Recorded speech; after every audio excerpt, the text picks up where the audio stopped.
Como é ser atendido por um profissional psicólogo que trabalha com prática baseada em evidência?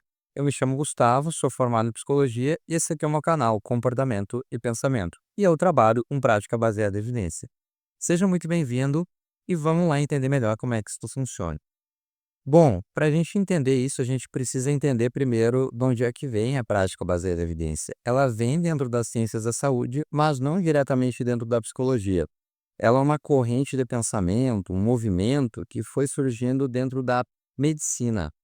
E por que foi surgindo lá? Porque alguns médicos, algumas pessoas que estavam ali dentro da área, seja estudantes, médicos, etc., foram percebendo que tinha muita coisa que não era tão baseada em evidências assim. Muita coisa que, inclusive, por chocante que seja, até mesmo algumas cirurgias que, quando comparadas a placebo, não davam um resultado muito mais favorável, ou seja, tu compara o placebo com a intervenção e é praticamente a mesma coisa. Então não vale a pena, de fato, abrir uma pessoa e fazer lá uma cirurgia. Eu não estou dizendo que são todos, na verdade é uma minoria, acredito talvez até bem pequena, mas que não tinha muito mais resultado do que esse placebo, não valia a pena fazer isso. E não só isso, né, mas várias intervenções dentro da medicina que tinham e até hoje ainda tem, uma ausência de evidências científicas que de fato embasem ela.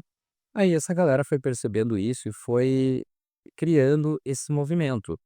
E esse movimento ele foi se espalhando para outras áreas, e ele tem como tripé a melhor evidência disponível, de acordo com um formato que a gente chama de PICO ou PICOT, que é população, outcome seria desfecho, intervenção, comparado a alguma outra intervenção, em que recorte de tempo.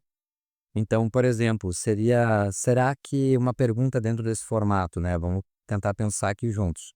Será que terapia cognitivo-comportamental, agora já trazendo a discussão para fora da psicologia, é melhor que psicanálise para brasileiros do estado de Santa Catarina, que estejam passando por depressão, quando os 2 são comparados dentro de um período de 3 meses? Então essa é uma pergunta que obedece um pouco a esses critérios.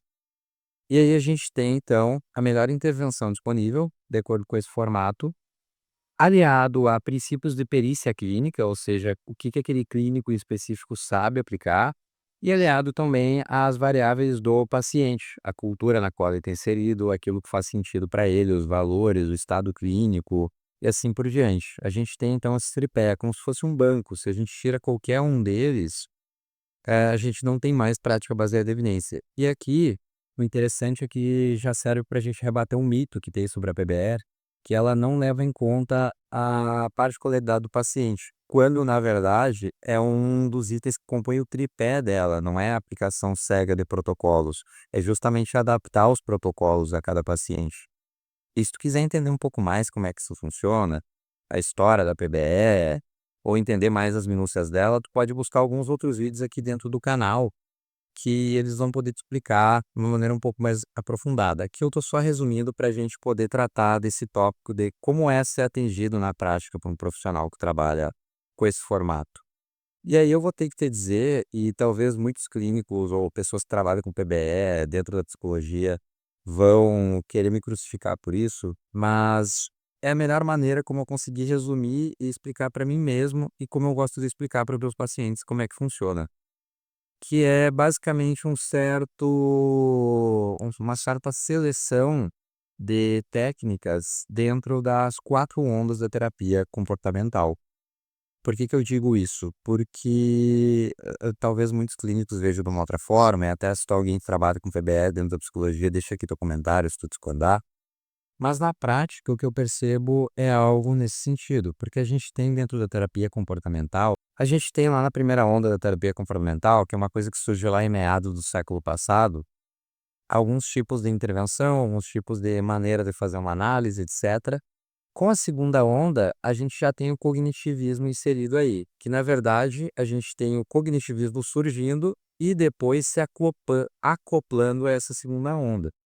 Na terceira onda, a gente já tem algumas terapias que são terapias mais, como a gente chama, terapias contextuais, que aí a gente tinha a terapia da aceitação e compromisso, a terapia comportamental dialética, e assim por diante, algumas outras propostas psicoterapêuticas.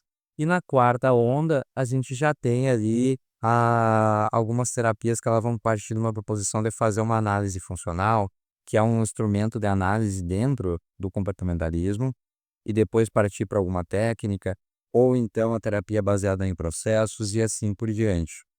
Então, na prática, quando a gente vai aplicar a PBE, a gente acaba recorrendo a instrumentos dessas 4 ondas da terapia comportamental, lembrando que o cognitivismo está inserido aí junto. Então, é de certa forma, uma certa seleção dentro da terapia cognitivo-comportamental. É claro que envolve aspectos para além disso, envolve saber debater neutralidade, envolve entender de psicofarmacologia, envolve saber fazer uma discussão de caso com outros profissionais, e assim por diante. Mas na prática clínica, no dia a dia, em boa medida, a coisa fica centrada nessa seleção de instrumentos dessas 4 ondas da terapia comportamental. Mas como é que eu, como paciente, vou presenciar isso no dia a dia? Bom, em primeiro lugar, o que a gente precisa fazer é fazer uma coleta de dados, é fazer uma entrevista de anamnese, uma anamnese bem feita. A gente faz essa coleta de dados e aí a gente vai aplicando ela e vai reunindo informações ao longo da terapia também, né, em algo que a gente chama de formulação de caso, que é um mapeamento ali de como é que funciona o paciente, de que áreas que a gente vai poder intervir, de quais são os aspectos mais importantes para se analisar, se avaliar e se intervir nesse momento, e assim por diante.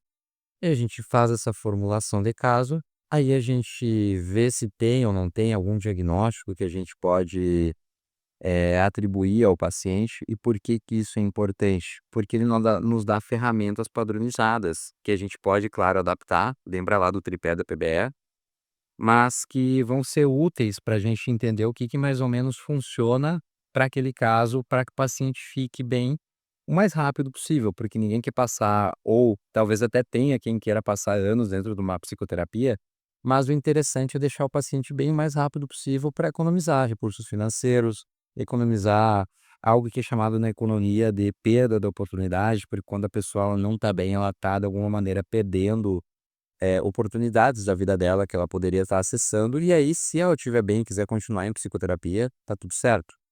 Mas o interessante é conseguir deixar o mais rápido possível, levando em consideração as variáveis daquele paciente, aquele paciente bem. Então a gente elabora um plano de tratamento com base em todas essas informações e a gente vai aplicando e monitorando o progresso dele, seja através de ferramentas padronizadas de monitoramento, alguns testezinhos, né, questionários psicológicos, ou seja através de alguma ferramenta de mensuração mais particular, por exemplo, marcar um xizinho cada vez que realizou o comportamento e assim por diante.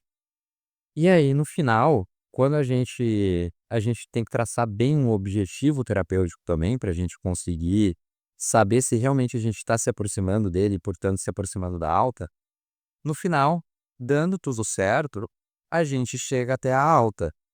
E aí, chegando na alta, a pessoa tem a opção de se realmente ela quer sair fora da psicoterapia e, enfim, não voltar mais, ou ela pode também, mediante um acordo ali com o terapeuta, continuar sendo atendida, mas já sabendo que não teria essa necessidade, de acordo com os objetivos dela que foram estabelecidos lá no início.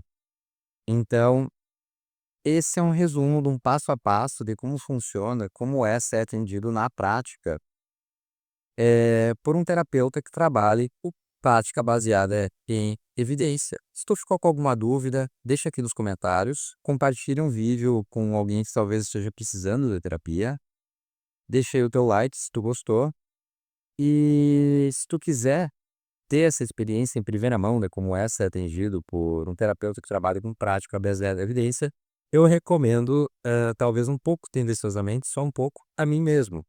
E aí tu pode me acessar através do meu Instagram, tem aqui na bio do YouTube, se é que tá para falar bio ou descrição do canal aqui do YouTube, enfim. E aí tu vai poder entrar em contato comigo diretamente no direct no Instagram ou pelo meu WhatsApp. Então, é isso que eu quero te passar. Eu agradeço pela sua audiência e até mais.